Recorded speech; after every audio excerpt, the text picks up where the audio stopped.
नमस्कार। सावन के प्रथम सोमवार की आपको बहुत बहुत शुभकामनाएं। तो आज मेरा ये वीडियो रिकॉर्ड करने का एक मकसद है कि ये जो अपने यहाँ पर अभी काफ़ी दिनों से न्यूज़ आ रही है, हरियाणा मर्डर केस जिसमें एक बाप ने बेटी को मार दिया, ये क्या मुझे बिल्कुल भी चीज़ समझ में नहीं आ रही है कि ये हुआ क्या।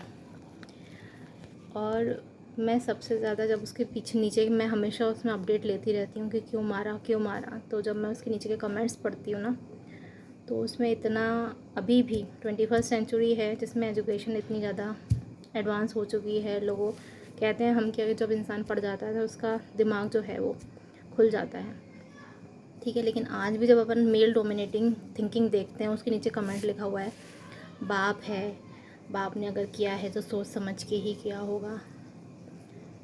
मतलब सीरियसली वो लड़की मर चुकी है, इतनी टैलेंटेड लड़की, इंटरनेशनल खेली हुई थी, ठीक है।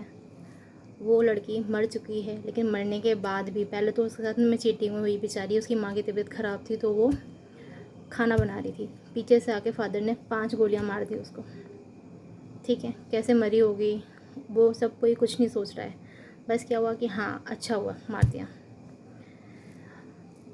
मतलब सोच क्या है आप लोगों की। अगर आप भी ऐसा सोचते हैं ना तो प्लीज़ बच्चों को फिर उसी हिसाब से पालिए। पहले टेनिस खिला रहे हो, उस लड़की की चोट लग गई थी तो उसने बोला कि मैं खेल तो नहीं पाऊँगी तो मेरे लिए एक वो खुलवा दो, क्या स्टेडियम, तो उसने खुलवा दिया। जनवरी में खुला है, इतना भी नहीं कमाया कि उसके फादर को लोग ताने मारे। और आप टेनिस की ड्रेसेस देखते हैं कि किस तरीके से सानिया मिर्ज़ा की ड्रेसेस देखी हुई हैं कि भाई वो शॉर्ट्स पहनते हैं क्योंकि उससे स्ट्रेचिंग हो पाती है, अच्छी तरह से खेल पाते हैं। तो इतनी नैरो माइंडेड हो अगर आप, तो उसी तरीके से बच्चे आप पालिए। बच्चों के ऊपर एक्सपेरिमेंट मत करिए कि आपने बोला स्टेडियम खोला तो खोल दिया, फिर लोगों ने आप पे कमेंट करा तो आप बोलोगे स्टेडियम बंद कर दो तो वो बंद कर देगी। इंसान है, हर किसी के अपना एक जीने का तरीका होता है ना। कठपुतली नहीं है कि आपके हिसाब से चलेंगे। दूसरी बात, उसमें लिखा हुआ है बाप ने जो किया होगा वो सही किया होगा। भाई बाप है, भगवान नहीं है, ठीक है। कब आपकी इतनी ब्रॉड माइंडेड सोच है कि आपने उसकी स्पोर्ट्स पे, मेरी भी बेटी है 12 साल की, मैं उसको खिलाती हूँ बास्केटबॉल, तो मैं जानती हूँ इन सब चीज़ों में पैसे खर्च होते हैं। तो पहले आप इतने ब्रॉड माइंडेड बन रहे हैं कि आप मनमान लाखों रुपए खर्च कर रहे हैं उसकी कोचिंग पे, और फिर आप इतने नैरो माइंडेड हो गए कि लोगों के कहने पर आप लोगों ने बच्चों को मार दिया। तो एक्सपेरिमेंट मत करिए। अगर आपके ऐसे थॉट्स आ रहे हैं मरने और मारने के, गो टू द साइकेट्रिस्ट। बच्चे के ऊपर एक्सपेरिमेंट मत करिए, ठीक है। मेरे फादर हैं बिल्कुल कंजर्वेटिव, क्योंकि वो उनकी वैसी अपब्रिंगिंग है। बट मैं बहुत भाग्यशाली हूँ कि मैं आज भी कोई गलती अगर करती हूँ ना, तो मेरे फादर से मैं कुछ भी बोल लूँ, वो मेरे से गुस्सा ज़रूर हो जाएंगे, लेकिन हमेशा उनके दिमाग में ये टेंशन रहता है, इसने खाना खाया, इसने पानी पिया, उसको बाप कहते हैं। वो बाप मर सकता है, मार सकता है अगर मेरे कोई दिक्कत आती है तो, लेकिन वो कभी भी मार सकता है सामने वाले को जिसने मुझे अगर परेशान किया, बट वो कभी मुझे नहीं मार सकता। ये डेफिनेशन होती है बाप की। जबकि मेरे फादर 18 ईयर्स से स्ट्रगल कर रहे हैं, अच्छी फैमिली से बिलोंग होने के बाद में कुछ परिस्थितियों के कारण उन्होंने जी तोड़ मेहनत करी।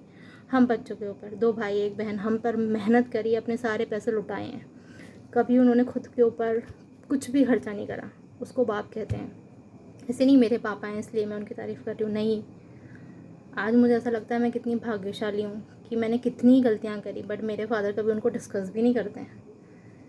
एंड ही मतलब उनको ऐसा लगता है कि मतलब मैं हूँ, मैं ठीक हूँ, मैं खुश हूँ, ऐसा। प्लीज़ अगर आपसे बच्चे नहीं पलते हैं तो ना उनको अडॉप्शन सेंटर में डाल दीजिए, मारे नहीं। उस बच्ची ने कितनी मेहनत करके आगे मतलब बड़ी होगी और अब पीछे से बस गोली मार दी क्योंकि दिमाग से ढका। खुद को मार लेते, शर्म आ रही थी तो मैं रिक्वेस्ट करती हूँ ऐसे लोगों का जो एग्जांपल अपने घर में दे रहे हैं तो देना बंद करें। बच्चों का मन बहुत कोमल होता है, तो उसी तरीके से प्लीज़ पढ़ाइए बच्चों को, उसी तरीके से बच्चों को रखिए जिस तरीके से आपकी थिंकिंग है। एक्सपेरिमेंट मत करिए, कभी ब्रॉड माइंडेड कभी नैरो माइंडेड।